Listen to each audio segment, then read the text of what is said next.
West Bengal council of higher secondary এডুকেশনের class 12 এর third সেমিস্টারের অন্তর্গত যে পোম আওয়ার ক্যাসুয়ারিনা ট্রি থেকে আমি এর আগের ক্লাসে গ্রামার বেসড 20টা মাল্টিপল চয়েস কোয়েশ্চেন আনসার আলোচনা করব বলেছিলাম, যেটার মধ্যে অলরেডি আমি 10টা এর আগের ক্লাসে আলোচনা করে দিয়েছি। আজকে বাকি 10টা আলোচনা করে নেব। দেখো ফার্স্ট কোয়েশ্চেনে চলে যাই, যেটা question number 11। Which preposition fits best?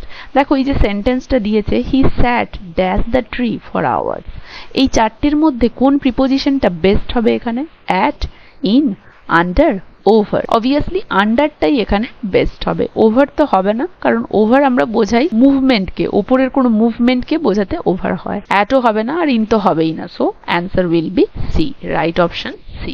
He sat under the tree for hours, that will be the correct sentence.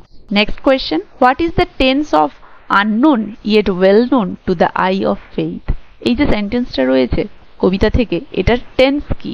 unknown yet well known to the eye of faith, simple present, present perfect, past perfect, future perfect। এখানে দেখো present পারফেক্টের has বা have তো কিছু দেখতে পাচ্ছি না সেন্টেন্সে, past পারফেক্টের হ্যাডও দেখতে পাচ্ছি না, ফিউচার পারফেক্টের শ্যাল হ্যাভ বা উইল হ্যাভ এগুলোও দেখতে পাচ্ছি না। তাহলে এটা সিম্পল প্রেজেন্টে বা প্রেজেন্ট ইনডিফিনাইট টেন্সে লেখা রয়েছে। So the right answer will be option A. Next question, identify the conjunction in this line. এই যে লাইনটা রয়েছে এতে কনজাংশন খুঁজতে হবে। বাট গ্যালান্টলি মানে সাহসিকতার সাথে the giant wires the scarf, তাহলে সাহসীভাবে সেই জায়েন্ট সেই স্কার্ফটি পরিধান করে রয়েছে। তাহলে এখানে কনজাংশন কোনটা? And, or, but, yet। yet তো নেই এখানে, অরও নেই, অ্যান্ডও নেই। So but will be the right answer, কারণ বাট এখানে রয়েছে। So the right answer will be option C, but. Next question, pick the correct passive voice form. So the line is the tree inspires me, গাছটা আমাকে inspire করেছে। এর passive voice কি হবে? I am inspired by the tree, the tree is inspired by me. না, tree তো আমাকে inspire করেছে, আমার দ্বারা তো ট্রি ইন্সপায়ার হয়নি। The tree inspires by me, না এটাও নয়। I was inspired the tree, না এটা তো উল্টো পাল্টা সেন্স লাগছে। তাহলে দ্য ট্রি ইন্সপায়ার্স মি, এটার যদি আমরা প্যাসিভ ভয়েস করি কি হবে?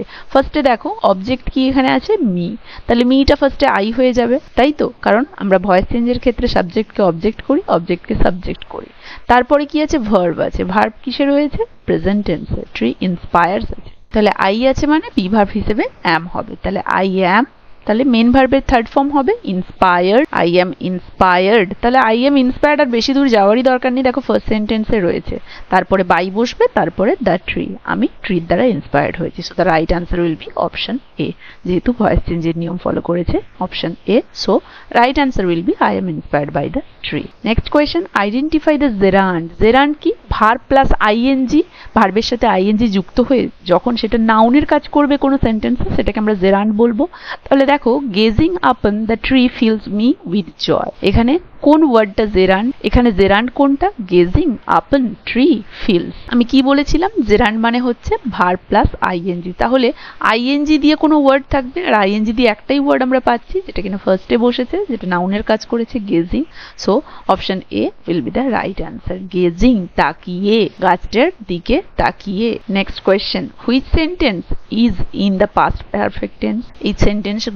এই সেন্টেন্সগুলোর মধ্যে কোনটা পাস্ট পারফেক্টে লেখা হয়েছে? পাস্ট পারফেক্টের ফরমেশন কি? Subject plus had plus V3 plus object বা রেস্ট অফ দ্য সেন্টেন্স। তাহলে এইটা কে ফলো করেছে এই স্ট্রাকচারটা? আই সি দ্য ট্রি, না হ্যাড নেই, হ্যাড নেই মানে ফার্স্টে এটা ক্রস।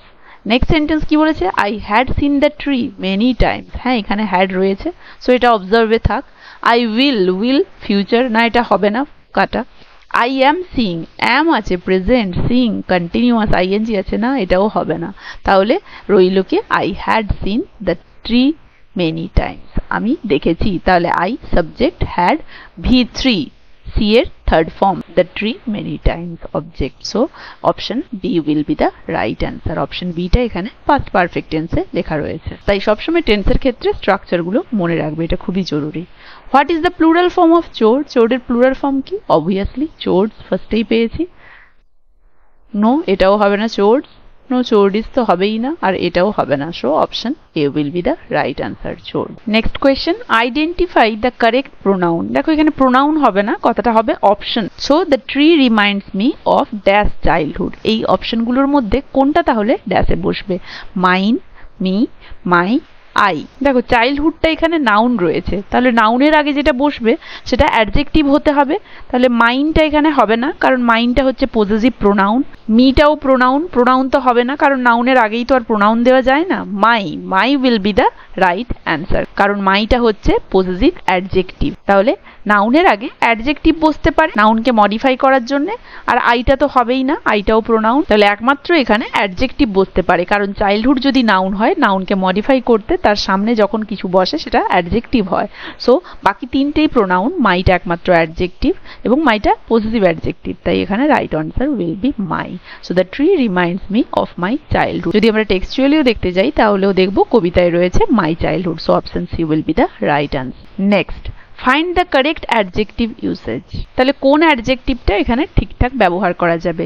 মাইটলি, মাইটি, মাইট, মাইটফুল। দেখো মাইটলিটা তো অ্যাডভার্ব, এটা তো হবে না। মাইটফুল বলে কোনো কথা হয় না, মাইটটা আমরা জানি মোডাল ভার্ব, তাহলে এটাও হবে না। So right answer will be option B, mighty. কারণ মাইটি হচ্ছে একটা অ্যাডজেক্টিভ, যেটা মানে হচ্ছে ভেরি স্ট্রং বা powerful. So the right answer will be the mighty casuarina tree stands tall. Last question, identify the adverb in the sentence. যে সেন্টেন্সটা দেওয়া রয়েছে তাতে অ্যাডভার্ব আইডেন্টিফাই করতে বলা হয়েছে। বলেছে gallantly the giant wears the scarf. সাহসী ভাবে সেই জায়ান্ট সেই স্কার্ফ পরিধান করে রয়েছে।